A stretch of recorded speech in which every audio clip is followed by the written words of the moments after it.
because you're basically being paid to read and learn and to think about science and all of.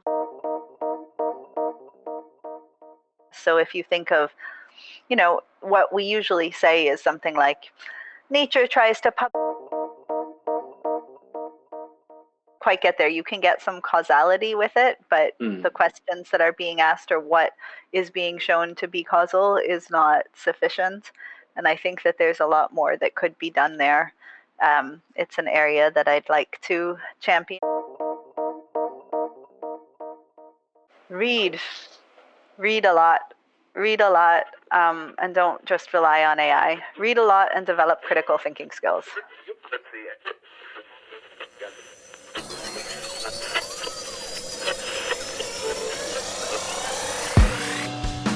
Welcome to Stimulating Brains.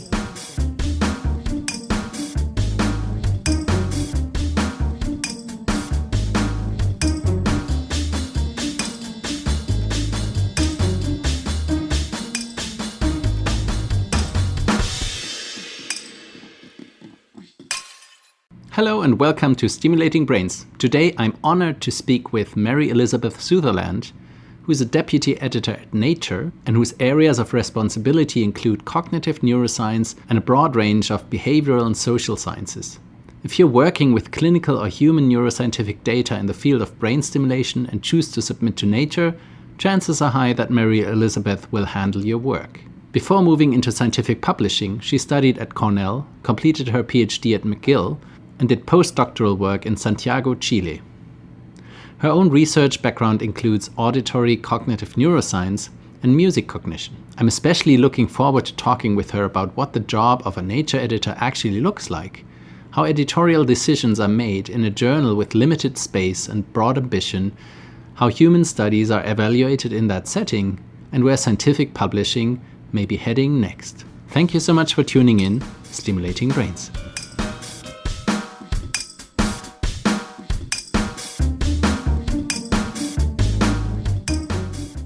Mary Elizabeth, thank you so much for joining the podcast. I'm super excited to be able to talk to you. I will have already introduced you by now, so we can dive right in with the questions. So I know you're very busy, but as you may have heard, we often start with an icebreaker question, and that is, what do you do? Always the same one. What do you do when not working? So the truthful answer is less exciting. I am a mother, and so I spend most of the time that I'm not working with my son doing things that he enjoys. So he's 6 now and in kindergarten. So what I usually do is, play dates and riding bikes and doing fun things with him. But if I'm just my own self, obviously I'm my own self and I choose to spend the time with my son. I love to play music. I play the harp, so I play music and go to concerts. And then in the winter time, whenever I get a moment, I ski. Skiing is my favorite. And so I try to make sure that every year we have a ski holiday and do something fun on the mountain. Wonderful. And I did know you are playing the harp, I think, from your Twitter profile back in the day. Yes. The name, at least, was something with harpist. And I knew you would live Me harpist. It's the same on Blue Sky now. Yeah. Great. And I knew you lived in New York City, in Manhattan. You work in Manhattan, at least. How is that with a harp in the subway? Or, I had these pictures in my head. How does it work?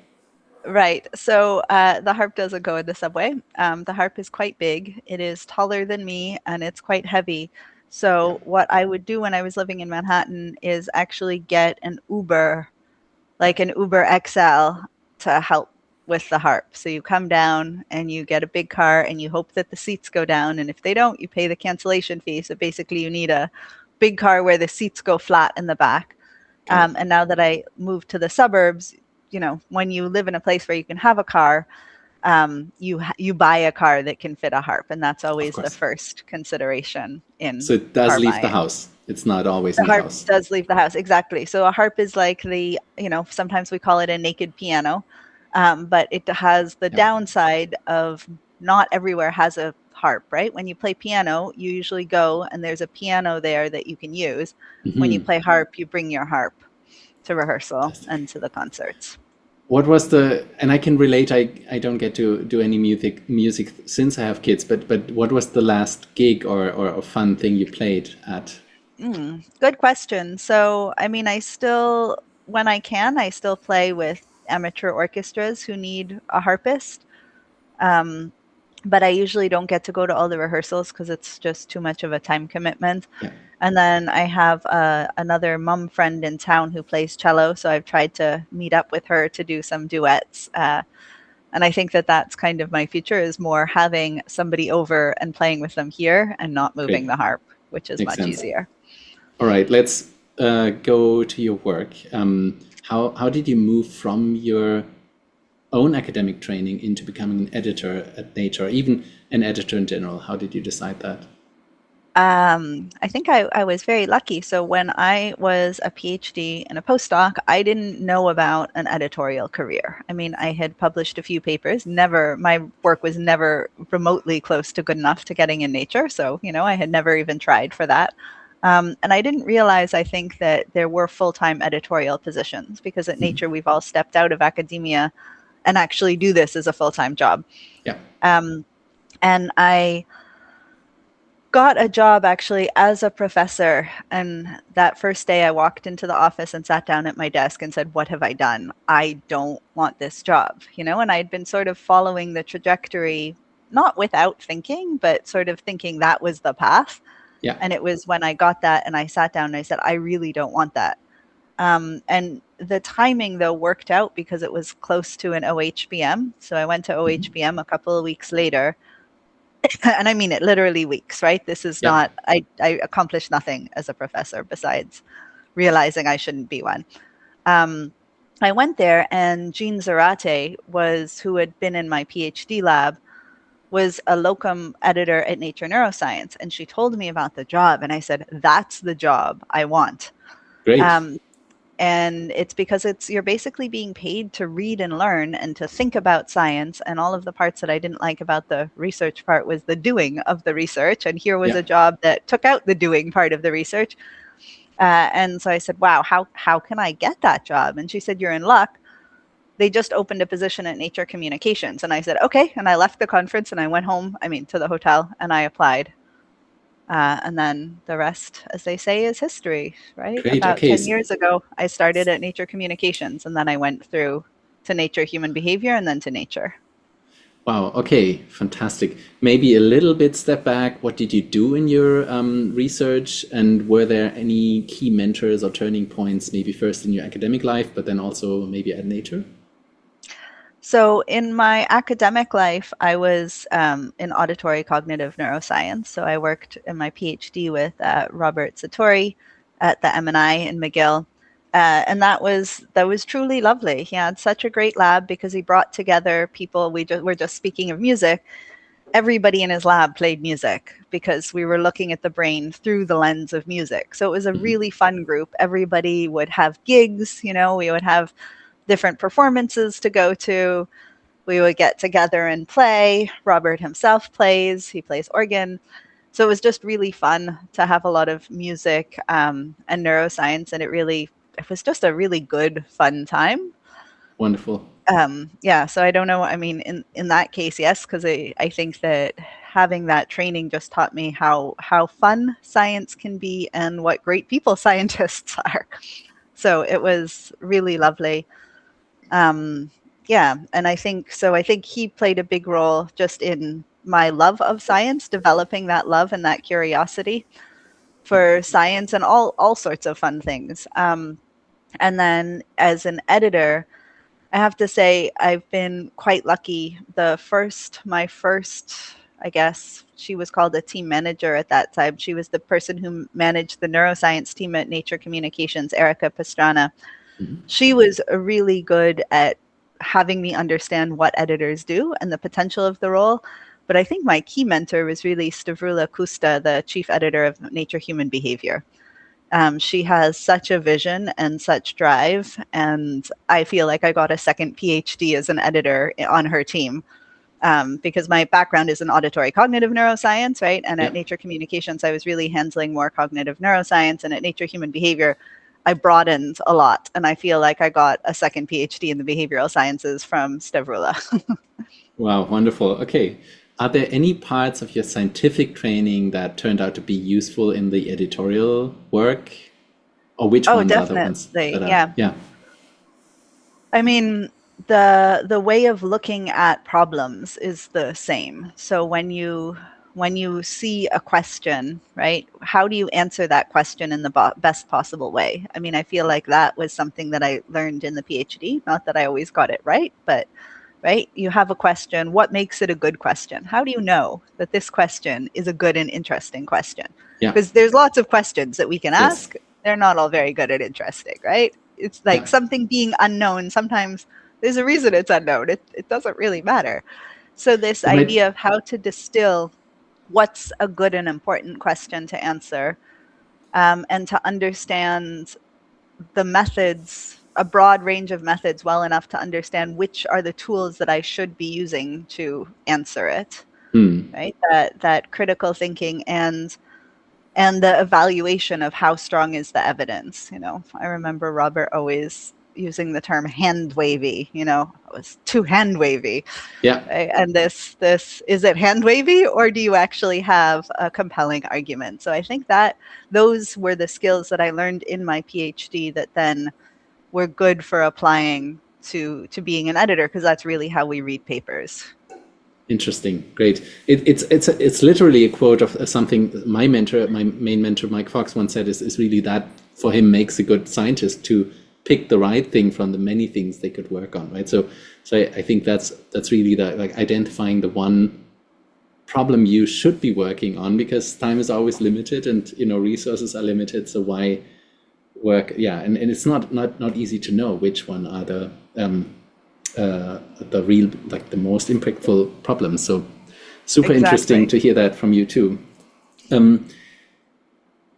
I had that question reserved for a bit later, but I think you did tell me about this paper test. Maybe it's more a myth than reality, but Yeah, since we are exactly. talking about your application at Nature Communications for the first time, did that involve something like that? And what is that? Oh yeah, it's a lot of fun. I think it's a great part of the interview process, because I feel like it really tells both the hiring. Now I've been on both sides. It tells the person who is doing the hiring and the hiree, whether you would make a good fit for the position. So what happens is whichever position you're applying for is going to be broader than what you've been doing in research. Yeah. And so what usually happens is the editors who are hiring you will pick 3 different papers, that span what you're expected to read. And you have an hour and a half, so roughly 30 minutes per paper, and you have to read the 3 papers. You can take notes, so Yeah. lots of scribbling in the margin. You don't Well, I don't know. I guess now it's probably being done remotely. When I did it, it was in person. So you're sitting in the room, scribbling in the margins. And then they come in, and you have the equivalent of a very brief PhD defense on the papers that you just read for half an hour. So the editors come in and they say, okay, summarize the main points that it's, right? Like, what did this paper do? What's the question it's asking? What did it do? What did it find? And now tell me, what are its strengths and weaknesses? Yeah. And would you send it out for review? And they question you on this, right? It's not just a monologue. They'll say, Sure. why do you think this? Why do you do this? And you have this back and forth. And you get to do that on 3 papers. And if you enjoy that, if you enjoy reading quickly for the main content, right? Not getting too caught up in the little details of this and that, Sure. but really the overall idea. And if you enjoy debating that with people, I think you'll make a good editor. Interesting. Um, yeah, and one of the Sorry. fun things about that debate is, like, we're also looking to see that people aren't too rigid in their beliefs, because, as I'm sure you know, we make mistakes too. So when I read a paper, I always look at the paper, I look at the cover letter, and I do that kind of as a sanity check. Like, is the main advance that the authors are claiming the same one that I find? Because if it's not, they might phrase it differently and think it's more or less of an advance than I do, usually more.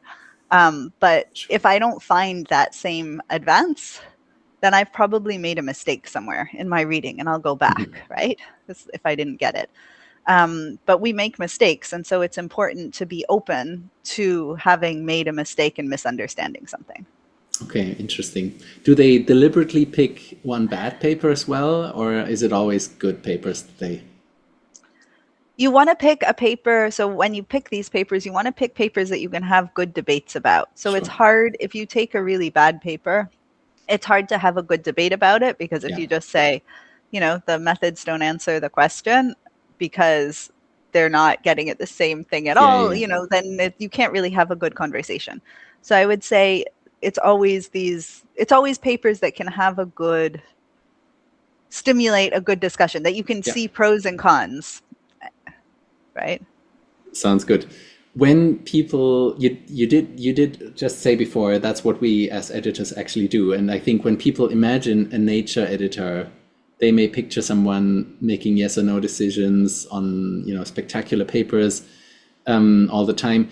What does your daily life actually look like? Maybe even could you summarize a normal day in the office, or how does that work? Sure. Yeah. It is close to what you said, but there's a lot more involved before you get to the yes or no decision. Yeah, So there are a lot of emails, as you can imagine, because nature papers especially take a long time to go through. So it means that I have a lot of papers that are active, right? That are in some yeah, stages of revision. Either they've just been submitted, they're back with the authors, they're with the reviewers, but you have a bunch of these because it takes a while to go through. yeah.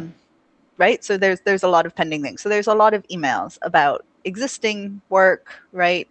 Ones that are coming up, reviewers, etc. So you spend way too much time on email, I would say. Mm. But otherwise, besides the emails, which are to me mostly a brain break, right? That you're going and sometimes they're difficult ones, but there are a lot of just answering questions.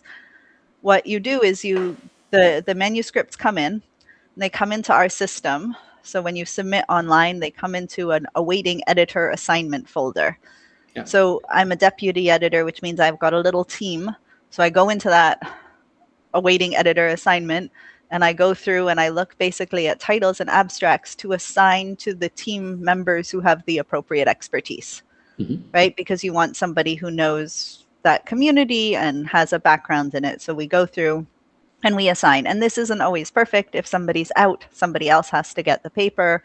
Sure. We also sometimes we try balance workloads. There's a lot of in there because Yeah. it is really by expertise. But if there's a borderline paper and somebody's got a lot that week, it'll go to the border. We Yeah. try anyway. So first you assign the papers that have come in. And then you have a whole bunch of different folders. So you have the initial assessment, in which case you read through the paper and make notes. And it's kind of like a brief review, right? Our notes are like that manuscript test. I always summarize the paper and then a brief rationale for the decision you're making, right? So I usually start my little decision to say, the contribution here is, and then summarize the contribution in a one-ish, two-ish sentences, and then say why that should be sent out for review or not, Yeah. right? And the reason for doing that is both so that we can communicate it to the authors, and if anybody has any questions, you can go into the system and you can see the thought process that went into it. Of course. If it's a manuscript that isn't directly within my expertise, I do something called circulate. So that means that I discuss it with the editors who have that expertise. So in this case, we get a lot of papers with AI and LLMs. And so for those papers, we have a little, group of editors who handle those papers. And so we usually circulate to them just to make sure we're all on the same page about uses of AI and what counts as an advance and what doesn't. Okay. So that just means you share your notes, right? And you write them questions, they write back. We do this by writing as opposed to verbal discussion, just because we're scattered across time zones. So it's easier. And also for the record, again. So if anyone asks, we have a record of that discussion. Makes sense. And then you make a decision. So I spend a lot of time doing that, right? That's the initial submissions. But then the ones that go out to review, you spend a lot of time on Google Scholar, PubMed, right? Searching for referees, because what we try to do, to varying degrees of success too, is to not always go back to the same people. We want to encourage a variety of voices, because referees really shape a paper. So you want to make sure that you're not just going to the same group of people, but really expanding your reach. So we try Yeah. to find new people with those expertise, right? And then pair a new reviewer with an experienced reviewer, so that, because after the decision is made, we send the decision to the reviewers so they can see what the other reviewers have said. So you spend a bunch of time searching for people and asking them to review. Yeah. You spend a lot of time reading reviews, sometimes going back to the reviewers, asking them questions, etc. So there's just work at every level of the paper.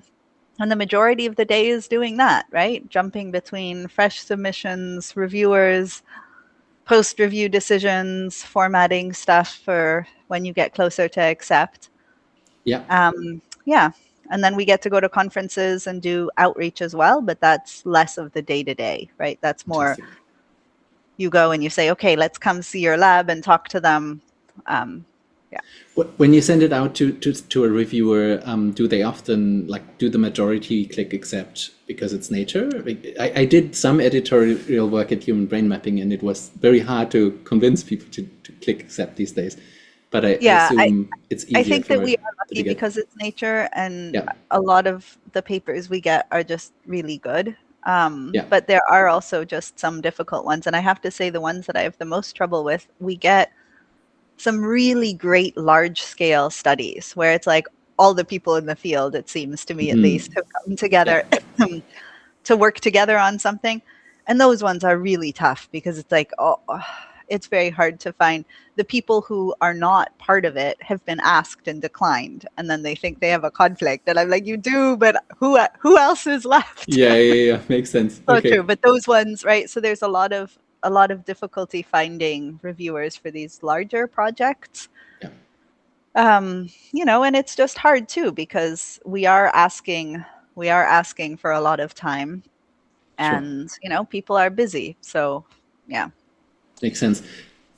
Generally, follow-up question to the typical day, roughly how much of your work is reading manuscripts or talking to fellow editors? Do you do that a lot? And authors? Maybe you can also talk about, is it more remote work? Are you often in the office? You guys have a beautiful office at the tip of the peninsula, right, in Island. Manhattan? Exactly. Or island, Yep. yeah. Yeah, exactly. So we're in the office 2 days a week. We do have,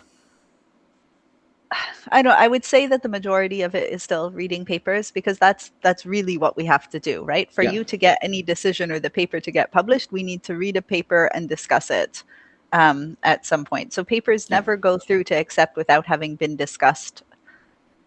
Even it's just that first decision. So the first decision to send out to review, if it's really in my remit and I really know the field, I can just say, okay, this is a clear, we're going to send it out to review or desk reject. But once it gets to the sort of minor revision stage, then everybody is brought into the loop. Not everybody, I should say, people that have the relevant expertise. The chief editor is always brought in. She has an overview of what's going on, and then she can say, oh, you should let this other person know, maybe, who wasn't in the loop, so that we're all on the same page. Yeah. So papers don't go through with just one person. So we do have, but that again is by writing. So we have, how often is it? We have all editors meetings. We have all on the biology, clinical, and social science sort of side editors meetings. I have meetings with the people on my team. So we do have quite a few meetings where we talk about things, but still the actual work that we have to do is sitting and reading and thinking. Makes sense.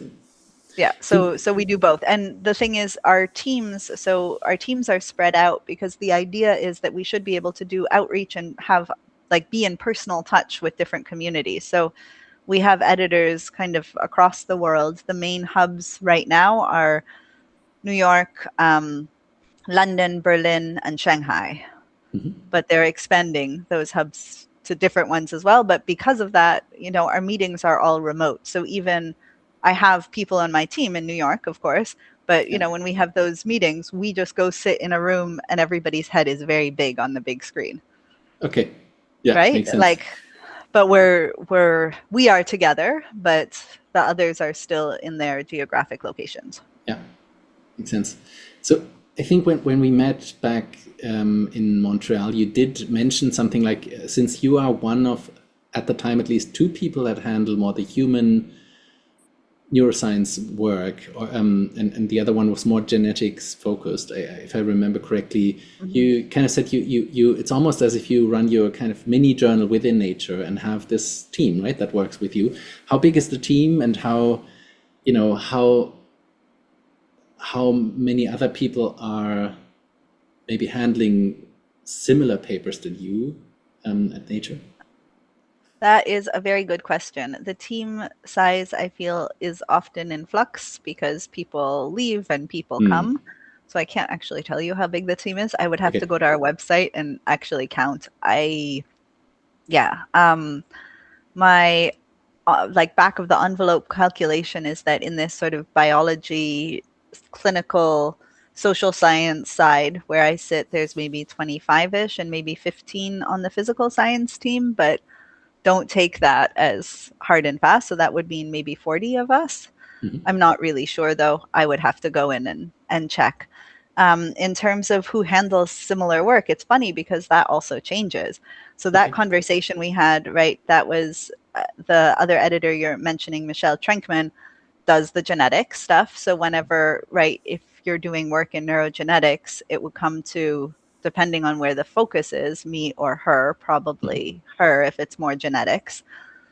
And then we have overlap there. But these days, as I mentioned, we're getting so much AI stuff. So now I would say that my main overlap is with the computer scientist on the physical science team, because he actually understands the inner workings of large language models and AI. And then we have a new position on our team where for somebody who works in like basically medical and I'm going to say like biological AI, right? So it's AI being used for medicine, for healthcare, for doing research in biology, right? These sorts of AI applications in biology and in medicine. And so I would say that now actually I overlap most with them because whenever I get AI applications in, for in the brain, it can overlap with his name. Their name is George. So it can overlap with George's remit or with Jan, who is the computer scientist, but especially like foundational models of the brain. If it's trying a foundational model about the brain that's really trying to tell you more about the human brain, it'll go to me. But if it's more about the advance in the foundational model, it'll go to them. And I would say it's also pretty toss-up depending on workload for those, right? I'll take it or they'll take it. So now I would say I actually overlap on the more with both of them. And you see, right? That's just based on what's going on at the time. Of course. Does the job get easier with experience, or does experience mostly teach you how difficult good editorial judgment really is? It gets easier with experience. I'm sure I make mistakes. Actually, I know I make mistakes because every year we do a strategy where we look at what we've published and what other people have published. And when I do the strategy, I see that there are papers that I've rejected that have done very well, and then say, okay, that was a mistake. So I definitely make mistakes. But you also, because you do this strategy and you see how your own papers are doing and you see what the community values, you do get better at quickly assessing whether it's good or bad. And I think you get faster at finding the information you need in a paper, right? Like distilling the question. I'm faster at finding the research question in the introduction, right? Yeah. Like reading and saying, right, there it is. That's the main point. And then, looking for the methods and knowing exactly what to look for strength of evidence. Yeah, so I think it gets easier. You get more efficient. Yeah, I can picture that. I mean, even as a normal, researcher, you do get much quicker at assessing papers when you start off. You really start reading the first word, right? And you go A to Z as a young, maybe PhD student or so, and you develop then your strategy to be quicker. But how I picture you as really a kind of a machine, right? I'm sure you're very good at it. That's really must be Thank cool. you. I mean, I'm quick. I'm much quicker and more efficient, I would say. Of course. Yeah. So since you mentioned the once a year you do the assessment, that's interesting, and could be interesting to hear more about how systematic things are, and so on. If you want to talk about that, the related question I was wondering about: is there any like all hands yearly meeting where all the editors get together or are invited? Not maybe just at Nature, but also let's say Nature, Neuroscience, and the other franchise journals, or is there other crosstalk between the journals, or is it not more Yes. remote? So there's crosstalk between the journals, but according to subject area. So within, Nature, the Nature portfolio, so all the journals that start with Nature, actually, I think it might be broader now. Anyway, we have communities. So it means everybody who's in neuroscience can be part of the neuroscience community. And there's a community leader, and they sort of make up an agenda. And the idea is that once a month, the neuroscience editors meet and, discuss what conferences they're going to. Sometimes we just have each journal sort of say what they're looking for, so we know when we recommend transfers, who's looking for what and what their bar is, or we'll bring up if there's some big issue in the field that gets brought up. It's also a place where we sort of figure out editorial policies for different communities. So we do have those, but again, they're community specific. So, right, there's one for neuroscience, so that means the neuroscience editors across journals would get together, but they wouldn't get together. There's an immunology one too. Yeah. The immunology one is separate, and unless there's like a talk on neuroimmunology, those two will not come together. Yeah. So there isn't, all of the editors all at once all together. It's subject specific. So we do have that.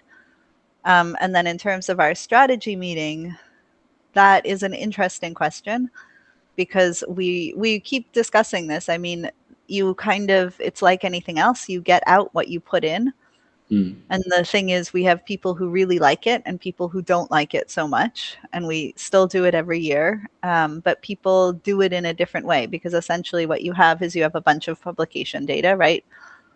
And citation counts, altmetric counts, and then you've got to make sense of it in some way. Yeah.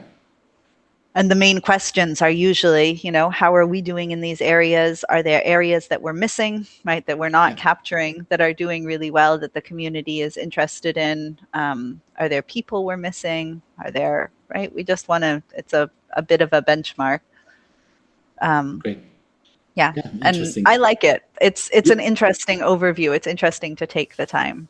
Yeah, I think that can be a lot of fun, I imagine. Yeah, and I mean, it would be silly to not do that, right? To not essentially reanalyze how everything has been, like to essentially be able to steer from past experience. You did mention a bit how you became an editor, and we talked about the manuscript test. If maybe some of the listeners now are pretty curious and interested, any tips or advice of people that would be interested in this? How would they just look for open jobs, or would they approach people at conferences, or any advice you can give if people want to explore that? Yeah, good question. So, I mean, looking for open jobs is a necessary requirement because you need to have a job available to apply for. But jobs often come up. So if you want to just start preparing, I think there are two key things. Get a broad overview of your fields. So if you can, start looking not just at what, I know that I did this when I was preparing for my interview with Nature Communications. I started looking at, what was Nature Communications publishing overall in the neuroscience field? What was Nature Neuroscience, Nature Communications, like Neuron? I started looking to see what these journals were doing, to try to give myself a bit of a broad overview to see if I could see trends and what was going well, because what you want to show is that you're able to be broad, right? So reading more broadly, I think, is really useful. And then the other thing is just like we were saying, you said you had this as well as you progressed in your career, just getting efficient at reading for the main questions, not reading for all of the little details. As long as you know where those details are, you can go back to the paper. Yeah. But reading for the main question, right? The main question, what are the methods and what did they find? And just practicing doing that fairly quickly is helpful, I think. Makes sense. Okay, so yeah, good point. what is the bar for publishing in Nature? You can ask the many versions of this question, but I think you did even formulate that back then. So, what papers are you guys looking for? What is needed, especially maybe for the more, brain stimulation or potentially even human work, because most listeners will be from that area, but also more broadly.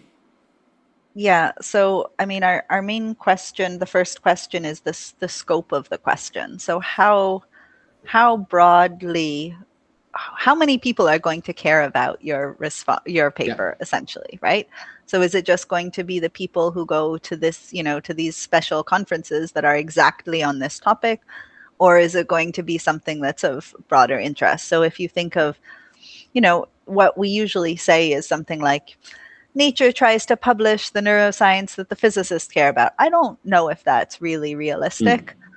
I think it's more, we try to publish something that if you were at SFN and you had a poster for it, you would get people stopping by, not just to do human neuroscience or stimulation, but who are also working with rodents or primates or Mm. different model organisms, because your work can inform what they're doing too. So it's more thinking that it's really reaching a broad version of the community. And now with a lot of the human neuro stuff that we get, it's whether there's some sort of greater practical relevance, so if it has some clinical implications or not. And then if not, there's a lot that has implications for AI and learning, right, in the decision-making sphere. Yeah. It's not always a must, but there's a lot that has, yeah, basically the breadth of impact. So how broad is the impact going to Got it. be? And again, that can be interdisciplinary, it can be practical in that you have a clinical or a preclinical finding, or it can just be, broad. So there's the breadth, and then comes the strength of evidence. So usually if there's just a single observation, it's not enough. If you think about it as a story, you don't want just chapter one. Chapter one Yeah. is, this, we observed this. Yeah. But why? Why, right? The Yeah. dreaded word. What's the mechanism? What's the mechanism that yielded this result? Or sometimes go up. What are the consequences? So you saw this thing in the brain, but what does that do? Does that change behavior in some way? Does that allow for a new treatment? Like what does it do, the fact that you saw this thing? So really trying to get deep into it. So if it's right, so we think you need some more chapters. So strength Yeah. of evidence. And that's something that sometimes can come in review. So sometimes we say, sorry, this is a really interesting observation. So we'll send it out to review. And then usually in that case, I'll sometimes write to the authors and say, listen, we've sent it out to review. In my experience, there's going to be questions about this and that. So you might want to start collecting data on this front, because probably to consider it further, this is going to come up. Yeah. Right. Makes sense. And then sometimes we also just ask for that before sending it to review. Say, this is really interesting, but you would need to do this extra step to send it to review.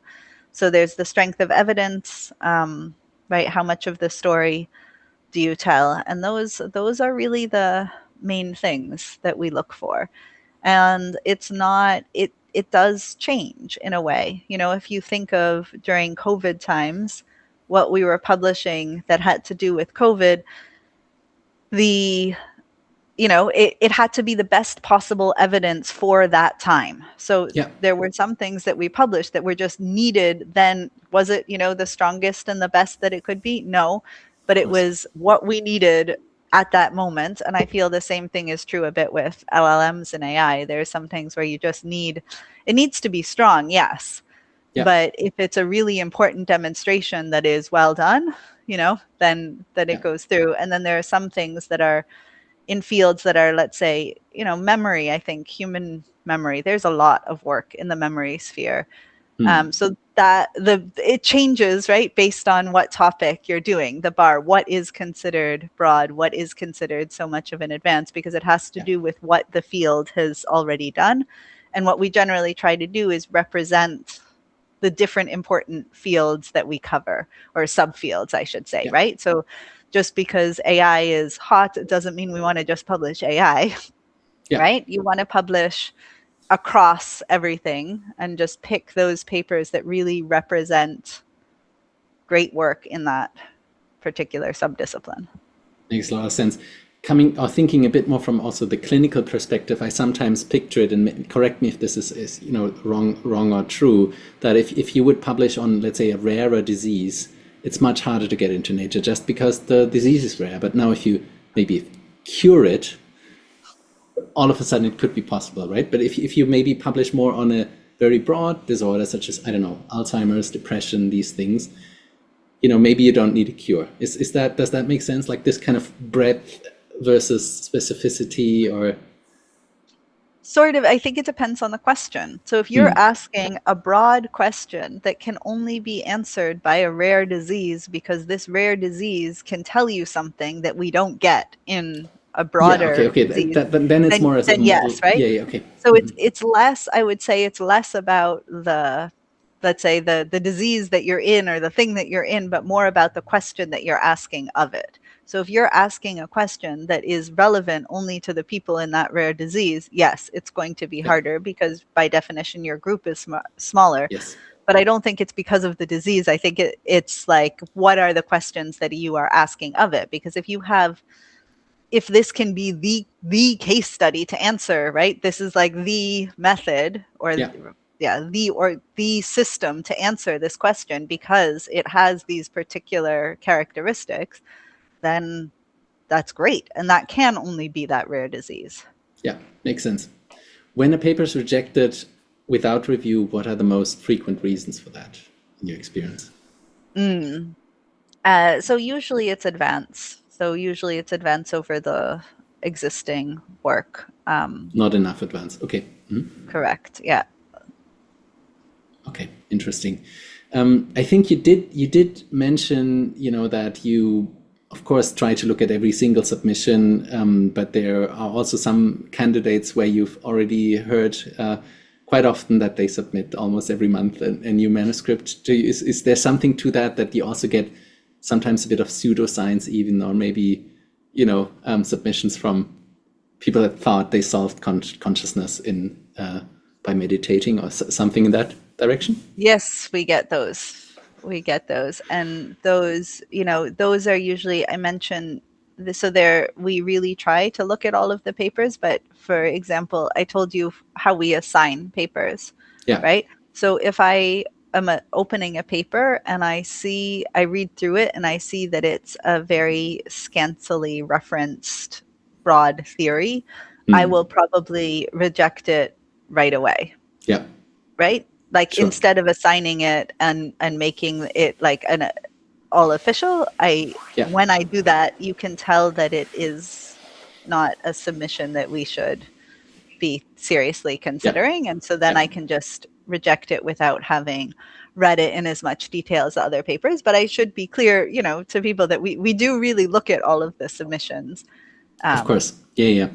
So it's not coming from nowhere, but it's also very clear that some are not meant for us, and those ones usually we can reject faster.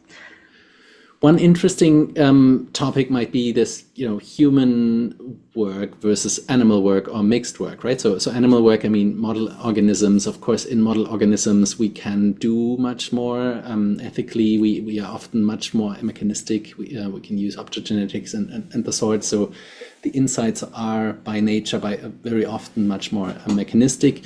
I think that's also why, top tier journals such as Nature do publish quite a lot of that type of work. Now, your own role at Nature is more on the human side, if I'm not right? So, and you, so do you see any dynamic in that? I think we did talk briefly about the Brain Initiative, right? Where I think back in the day that the NIH try to come up with more human data, but then invasive data from often neurosurgery with maybe getting a bit closer to the animal work character, but in human brains. And if I remember correctly, you mentioned something like there was a little bit of a shift like that going on editorially as well. Any thoughts on that? Also maybe more recent developments on how is this unfolding? Yeah, I mean, they hired so when they hired me, it was to really expand our coverage of human work. So then that's Mhm. across cognitive, like human and cognitive neuroscience and the behavioral and social sciences. And that I think has really happened because I now also hired someone to for the social sciences who is a Mhm. real social scientist. He has a background in sociology, so Yeah. is and like actually knows what he's talking about in the social sciences, which is great. Mhm. Um, yeah, so I mean, I think that we are expanding in that way. What has happened to us, and I think is happening at all journals, is that submission levels are really increasing, but editors aren't. Mhm. So we are all just handling more as opposed to expanding editorially. And I guess what I see is the more in this expansion, there's a lot of things that are sort of across that are going to have animals and humans or that Yeah. have humans in the clinical space. So another push that we've been making is expanding in our clinical realm. So that's my Mhm. colleague Victoria, her remit, right? And expanding in clinical, of course, means a lot of clinical trials, which are on humans. So Mhm. we're expanding, in the human world that way. We also got a new editor last year in epidemiology and global and public health. Mhm. So she is also, I mean, there's more humans. So, and again, right, where the boundary between us lies is porous, I would say, at best. Because right, like, is something with mental health, right, does that go, is that more epidemiology, global public health, or is it more me for neuro and psychology? Mhm. Well, it can kind of go either way. So again, it goes, but because we now have more people covering all aspects of this space, I think that it's reflective of our increased commitment to publish more humans. Yeah. And it's a Okay. lot of fun working with everybody doing this. But overall, I think we're now set in, at least the editors handling it, and it's just the way that we deal with all the submissions. Makes sense. How many papers do you handle that get published in a year, roughly? Just Mm. ballpark.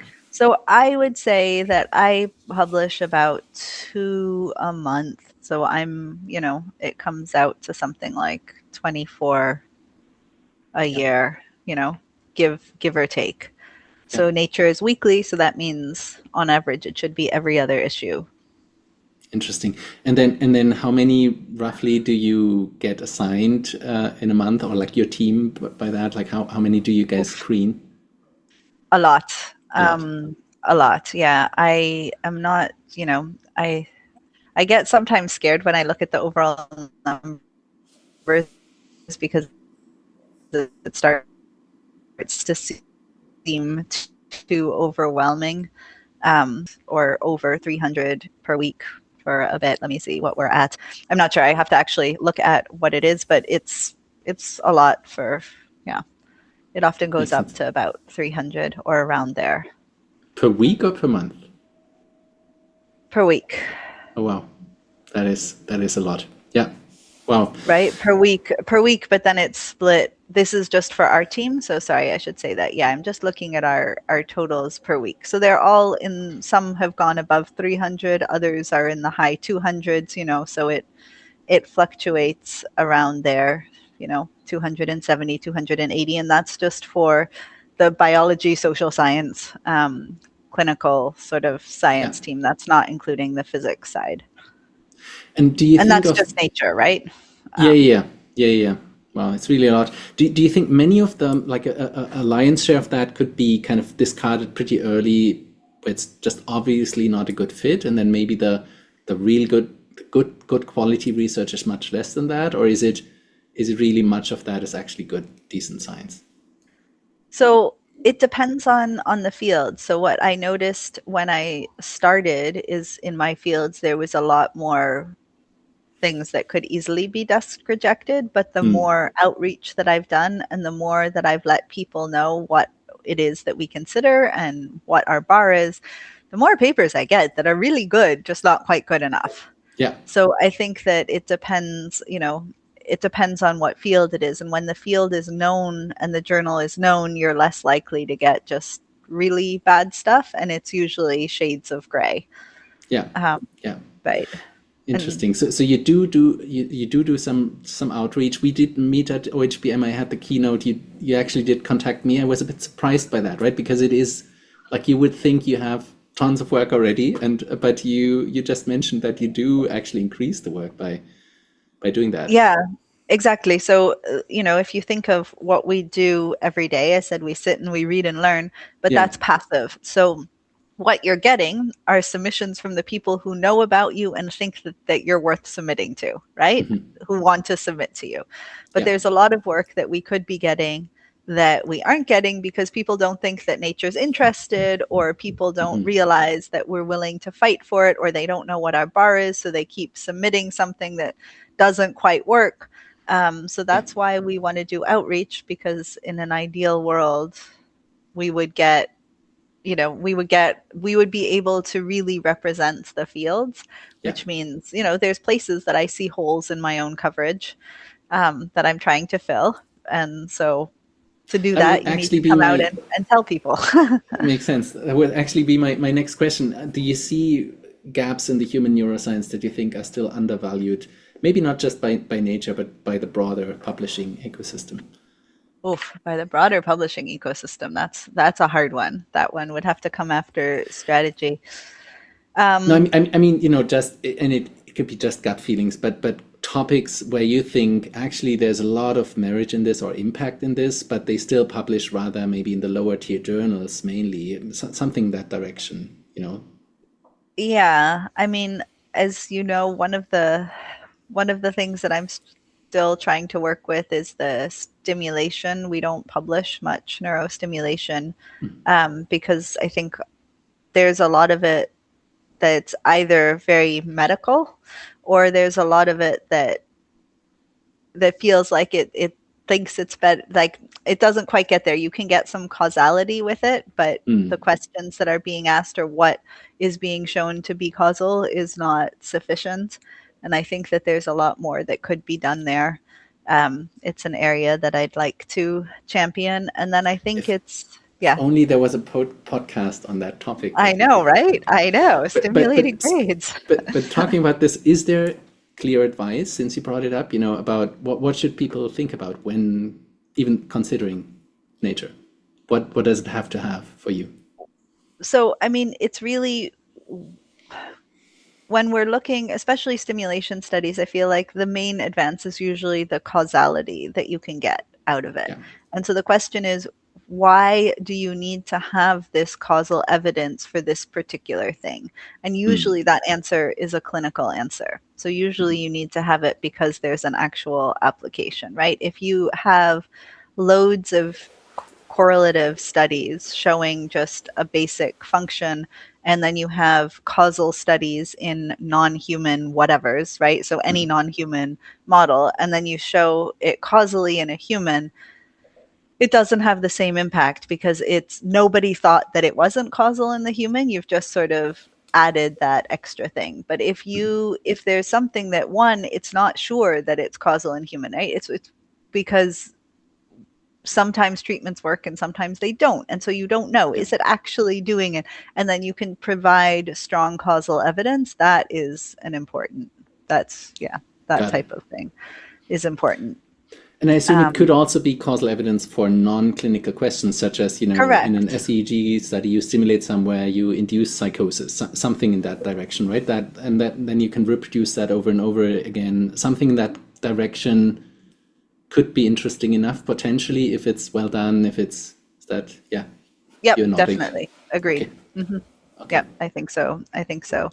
And then the other one that I have trouble with, are methods. I think that there's a lot. So I've been trying to do more on sort of methods, like how to do the best neuroscience possible.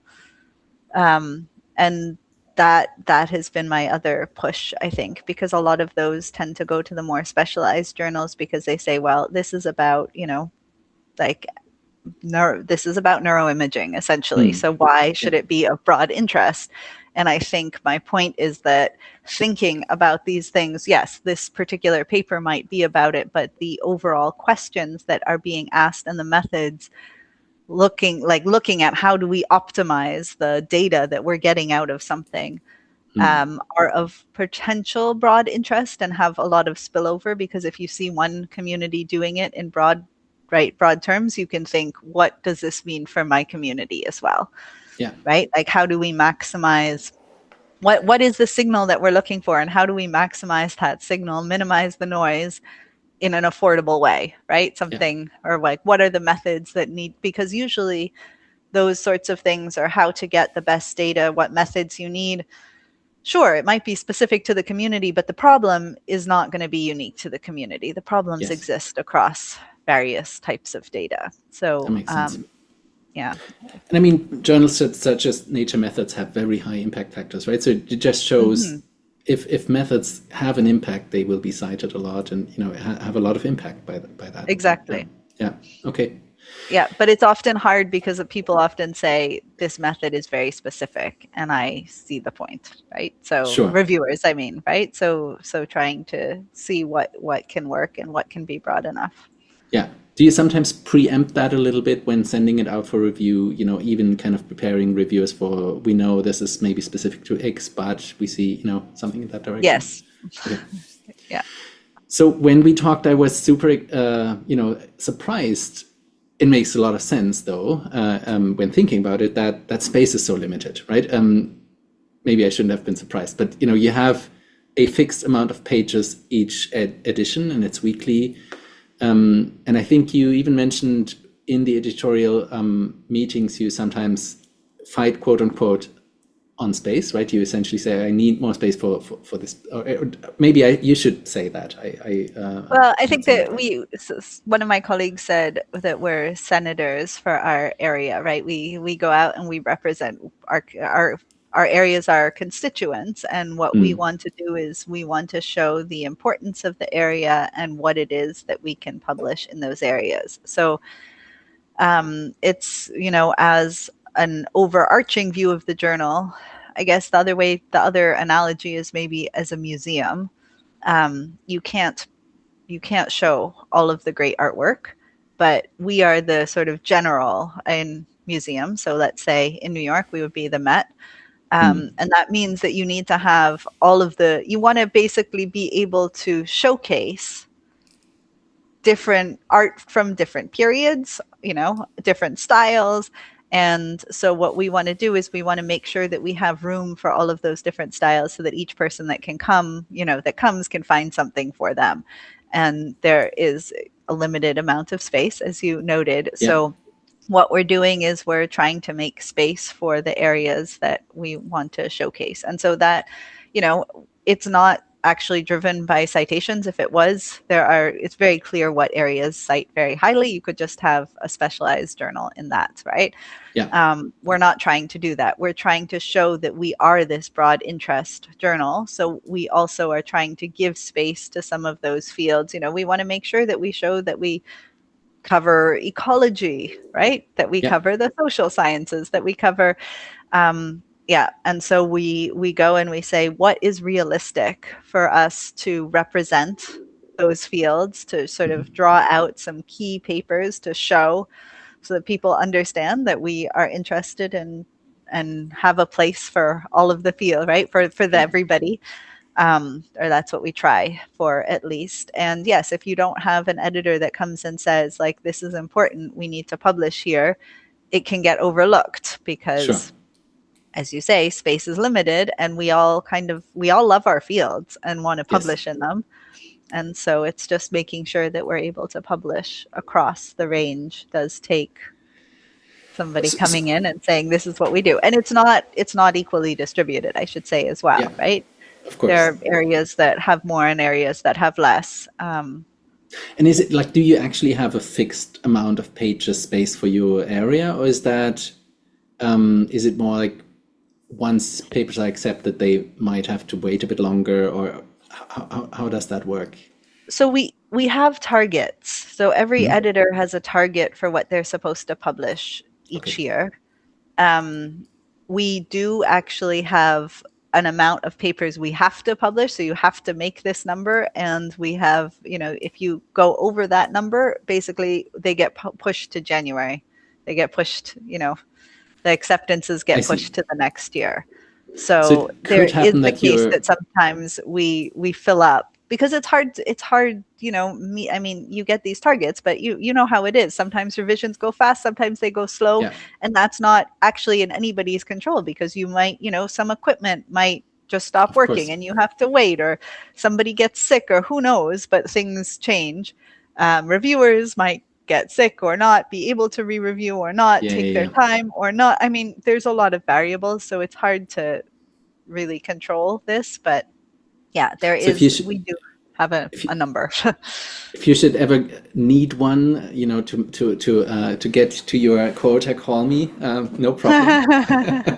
No, but Yeah. I guess the jokes aside, it could happen to you as it seems that you maybe had just a bit more papers than thought in let's say this year, and then would that already close the door a bit for new submissions, or like make it a bit you'd be a bit tougher just because you're already full or you have to? Yep. Okay, okay, Exactly. makes sense. Exactly. Because you're always trying to calibrate. But again, what we try to do is we try as editors, we're not trying to be publishers, we're trying to be science adjacent. Yeah. So what we try to do is hold a consistent and fair editorial bar. So what we do see is if the level goes up, right, we also have to go up because Mm. we can't publish everything. So yes, it does make it a bit harder, but we try not to be unfair and just do this based on constraints, but rather to say, like, when you're setting the editorial bar, say, okay, think of all the great work published in this field. If I need to publish, only 20 papers from this field, right? Yeah. What are the 20 best papers that I'm going, like, that's the bar that you need to set. So you need to know the field, like think about all the work that you know and say, I need to pick that top percentage. What's the bar for getting that top percentage that's fair? Yeah.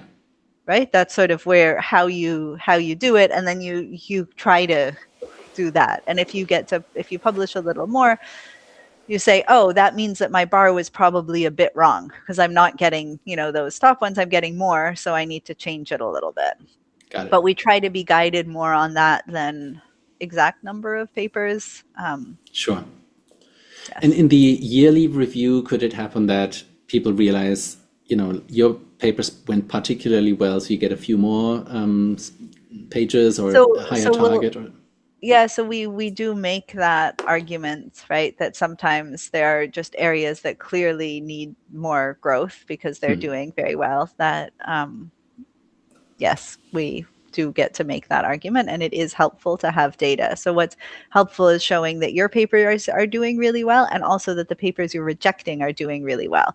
Because when you can show yeah, yeah, that, right, you're showing that I'm publishing well, but there are many more that I could also be publishing that we want to publish. Like makes that's sense. sort of right. And And then then you and say, then you did mention you try to represent all fields, so I assume there might be some fields that are just not doing that well, but you have to kind of still like are there some fields that drag you down?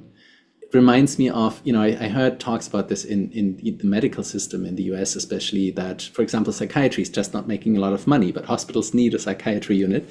So is there something like this at Nature too, where just some fields are not as successful, but you want to represent them?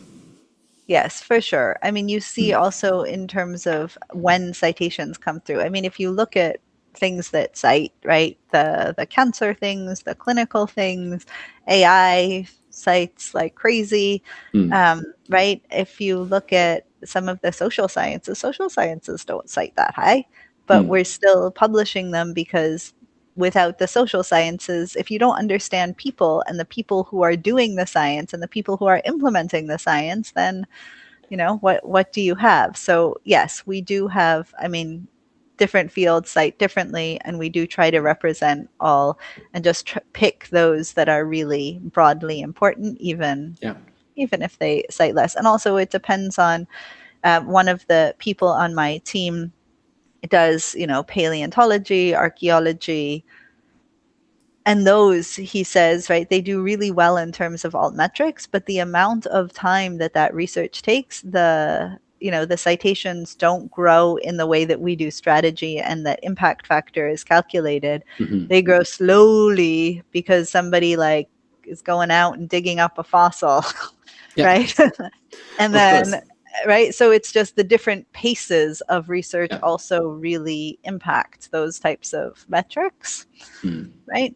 And so Makes sense. what time scale do you look at? And again, you want to look across, right? We want to publish our fun, cool new dinosaurs, Yeah. even if they get the altmetric score. It's not for the altmetric. It's because they really do change science, but they just change Yes. it slowly.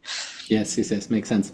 And that could explain that some journals of the Nature franchise have even higher impact factor than the main journal, right? Maybe Yep, because of that, right? Because, definitely. okay. Mm, okay. Definitely, because we try to cover all fields, and if you look, I mean, if you look at citations within our different fields, they are very different, Yeah, of course. right? Of what cites and what doesn't, and so it makes sense to me as well that Yeah. Beyond original research, I think many scientists will mainly think of Nature as maybe a place to place normal original articles and studies. But I think there's a much broader ecosystem of formats. We don't have to go into details, but I think it would be great to cover a little bit of, reviews, perspectives. I think you have comments, news and views. I think for news and views, if I remember correctly, you can't even submit them, right? They run differently. Can you talk a bit about these other types? yeah. So Nature, where I work, is unique. No, actually, I'm not sure if it's unique. Nature, we'll just say has two independent editorial teams. So where Hmm. I sit, we cover the research submission. So that's all submissions pertaining to research. So articles, regular. We also do registered reports. Do you know what registered reports are? Roughly, so that you do pre-register what you plan to do, and then there's already a decision before, and whether Correct. So it's going to be basically, sent out. it Yeah, gets the work gets reviewed before you've done it. So the idea is that you are reviewing the work based on the importance of the question and yeah, the experimental design. And then we say that we will accept it as long as you do what you've done, regardless of what the results are. yeah. So the idea Great. is that instead of just publishing the publication bias of publishing the fun and cool results, that you're Yeah. looking at the question and you're making sure that the research design is strong enough to not just have lack of evidence for something, but actually Mm. be able to show that there is nothing. And the idea is that if the question is broadly important, a null finding is actually quite important as well, Yes. right? Hmm. Not just a positive, Yeah. but that means you need to have the research, the design able to provide strong support for the null. So Yeah. registered reports, and they're very, yeah, it's kind of nice because you get the peer review before, and if you do what you said you would do, that you will get published. So registered reports, articles, analyses, which Hmm. I like to define as priority setting evidence syntheses. So they have data, they have analyses. It can be primary or secondary data. And the idea is it's sort of in between a review perspective and an article, because you are doing it with like the point to make an argument. So one example that we published was looking at misinformation sharing in the US. Actually, it wasn't just the US. This was a while ago, so I might get it wrong. But anyway, looking at misinformation sharing and basically showing that people who identify as Republican or more conservative tend to share, on average, more misinformation than liberals or Democrats. I think this was originally in the US, and the findings were replicated outside. And the point of this analysis was to say any policy that targets misinformation is going to target different political ideologies more. So the priority setting part was, if somebody comes and says, you are targeting this group unfairly, the answer is no, it's just, it is this group that is doing it more, right? Yeah. Yeah. So the like the evidence syntheses were the ridiculous amount of data that was analyzed to sort of show this overall picture.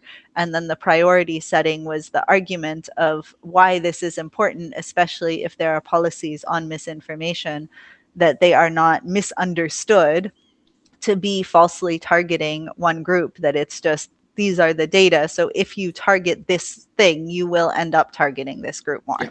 Mm-hmm. Right? So anyway, that's an analysis. And then the other things that you mentioned, so the comments, the news and views, the world views, that's all handled by an editorially independent team who doesn't officially take unsolicited submissions.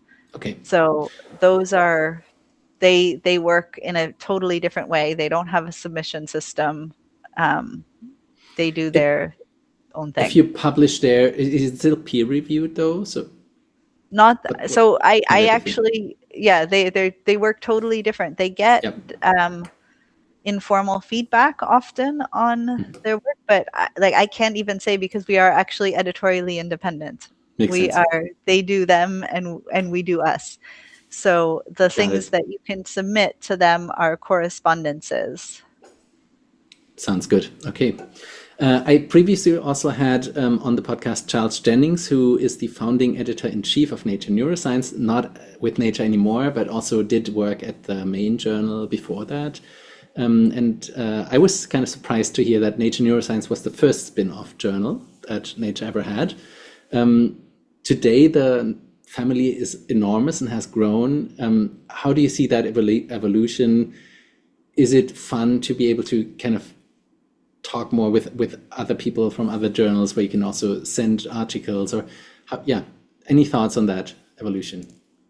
Yes. So I think I see both sides. So I really appreciate having other colleagues because, as you mentioned before, we're a little lonely at Nature because you're kind of the chief editor in your own area and you cover your own area for Nature because, like I said, let's say we have 40 editors, but we're covering everything, right? We're going from chemistry, batteries, computers, engineering, robotics, genetics, immunology, social science, neuroscience, across the board. I mean, it's a lot that's being covered. So you're a little bit more lonely, right? Than in neuroscience. Yes, Henrietta Howells is my main counterpart there, but she's got a lot more neuro people to talk with because that's the journal. Of And same thing course. with Nature Human Behavior. It's very broad because it spans human behavior, but it's really nice to have other editors to chat with in these communities, right? To make sure that you're not going somewhere crazy in your own head, but you actually have these sounding points to talk about issues in the field. So that part I really like. On the other hand, I also worry a bit that it just dilutes things when it gets too broad, right? There's like a Nature everything. And you say, well, then what does it mean anymore? So there's part of me that really likes it. And I should say, this is my personal opinion. This is not me Of speaking course. as a representative of the company in any way. I understand their motivations. This is just me as a person. So I enjoy the colleagues that it brings in, the different expertise. But I've also, to be honest, lost track of all the Nature journals at this stage. Because there are more ones, and when I see them and they overlap with me, I know. But that if someone says, is this a Nature journal? I'm not sure. Because there's some that are new that who knew? Yeah. Makes sense. Interesting. I mean, I guess they do it pretty smart that, the higher tier journals will have the Nature word in the title, and below it's more like NPJ or then even just like scientific reports or so would just be, you wouldn't know that it's Nature unless you know. So I think that's probably the idea of, if there's the word in the name, it's already pretty high impact normally. And then of course, if it's no other word in the name, it's the crown jewel. Yeah. Right. Do you ever call, let's say, Henrietta or others if you're in doubt? Does that happen? Did you say, hey, I have this paper, what do you think about it? So technically, the journals are editorially independent. So we do not talk, when you submit to us. The only time that we talk across about a specific paper is if there's a consult. So if you submit a paper to me that I think is good, but I can't consider, then I'll talk to Etta and say, would you send this out? Because, and we chat about it. What we do, however, talk about are papers without details, if that makes sense. So if there's a paper that brings up an issue and we go, oh, wow, that's an important issue, right?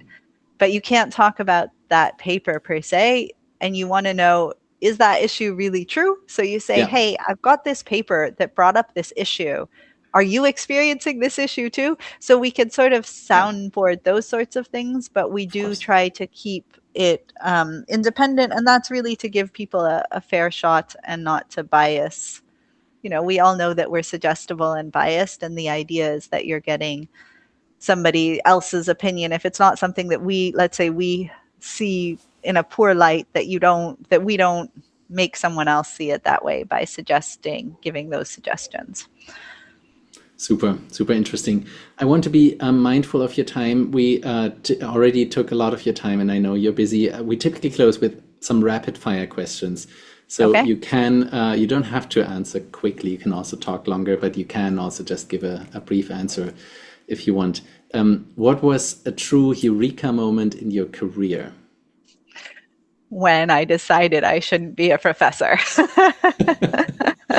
It's interesting. Right. Probably you're even the first person that that landed a faculty job and then, weeks later decided to not do it. I haven't heard that before, but it makes sense, right? But yeah, Yeah, because I just hadn't thought it through. And that was really like when I signed that paper, and then I said, oh no. And I mean, I guess it's a reverse eureka, but it was also the eureka because it was like, this is not what I want to do.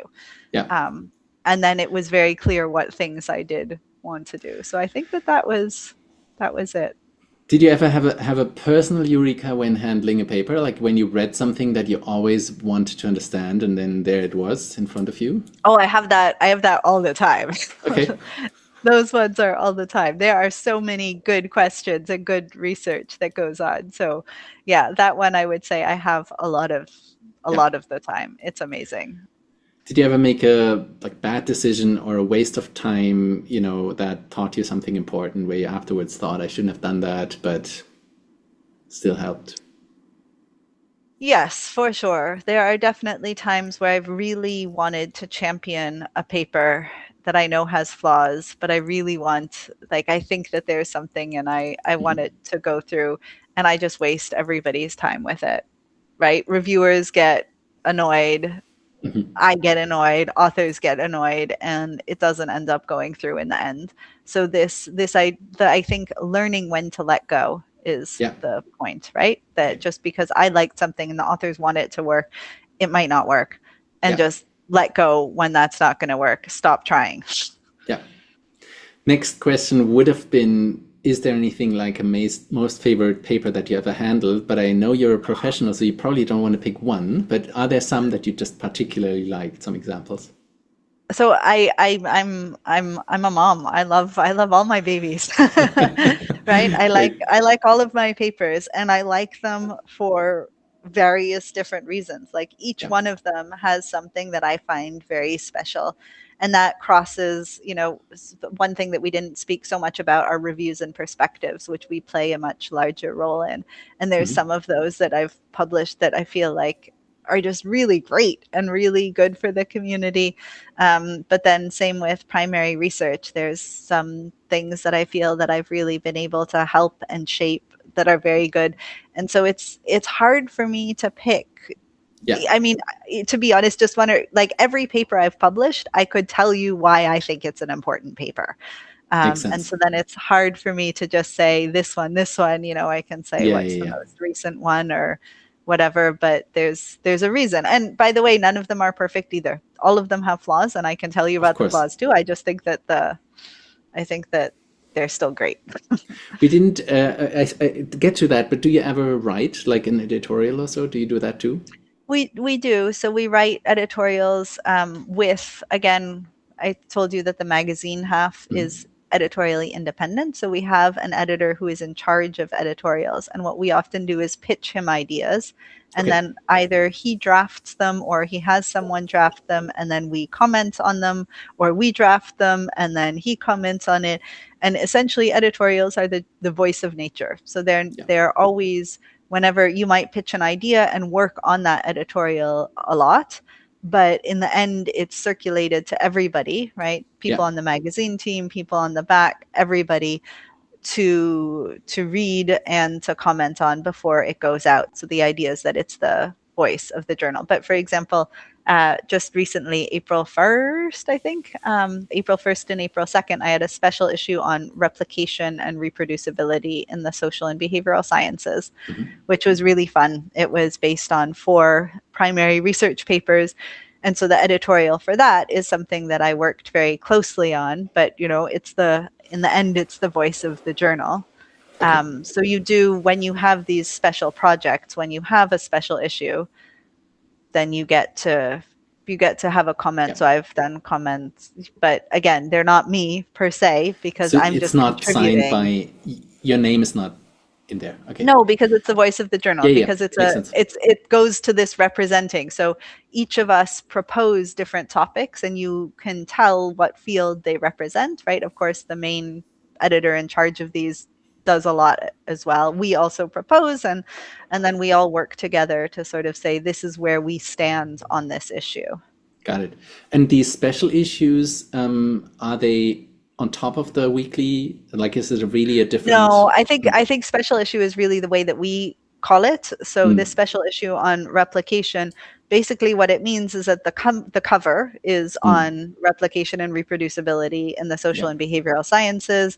That's what we have, an editorial on it. We have a comment on it, a news and views. There's a bunch of things. We have an online collection where you can see everything, but the issue of nature is the same. It's just that the one that came out, in online on the 1st and in print on the 2nd, or right, happens to be that, but the rest of the issue is the same. So there are everybody's normal papers in there too. There just happen to be 4 on these topics that we sort of pick together and highlight. But there's no special issue in that there's a call for papers, that there's, like an actual issue dedicated to it. It's just that we pick out those ones being particularly important.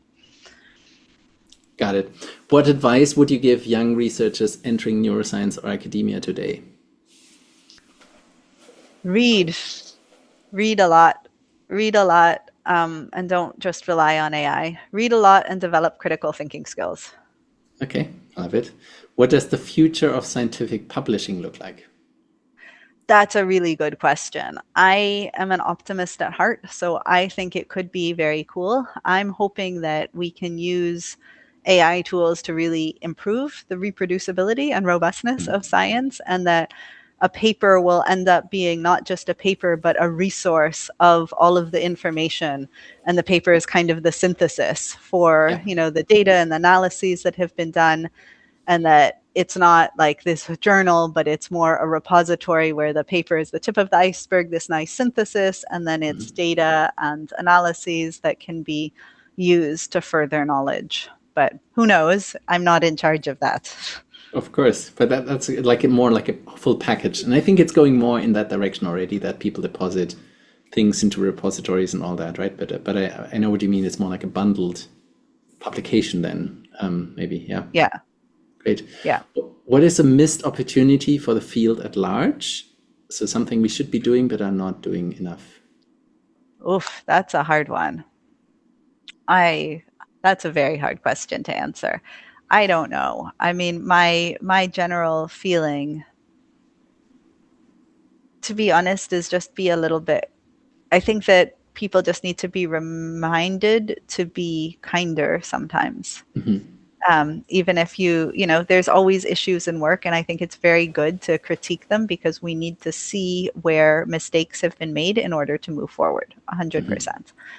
But I think that we sometimes forget and feel that our intelligence rests on how well we can find flaws in something, and to remember that it's easier to tear something down than to build something up. And so how can you and I don't think this is our field in particular, right? I think it's just in general, how can we move away from this sort of, it's kind of fun to find all the holes, right? Wisely said. Totally agree. Yeah. Makes sense. Is there any topic you would have liked to discuss that I missed? I think you did a great job covering everything. I'm just really happy to be here and be able to share things. And as always, if anyone has questions, they can reach out. I do like talking to people and not just being in my head. So yeah, it's a polite way of saying I took a lot of your time. It was really fantastic to have you here. one last question, because we were not just two people, or, well, we were two people, but there was a cat. What's the name of the Yes, cat? that cat is Stormy. There's another cat whose name is Sunshine. My son named them. They are brothers, and one is, you can guess, one is darker and one is lighter. Stormy is the darker one, and Sunshine is the lighter one. And Fantastic. indeed, they are here. I had named them after a science fiction characters, and my son said, those are really bad names. No one's going to remember them because you're the only one who's read the book. So he chose Stormy and Sunshine, and they're much better names. So Great. Thank you so much, Mary Elizabeth, for your time. And this was really informative. So thanks again. thank you. I'm so glad to be here. Thanks for having me.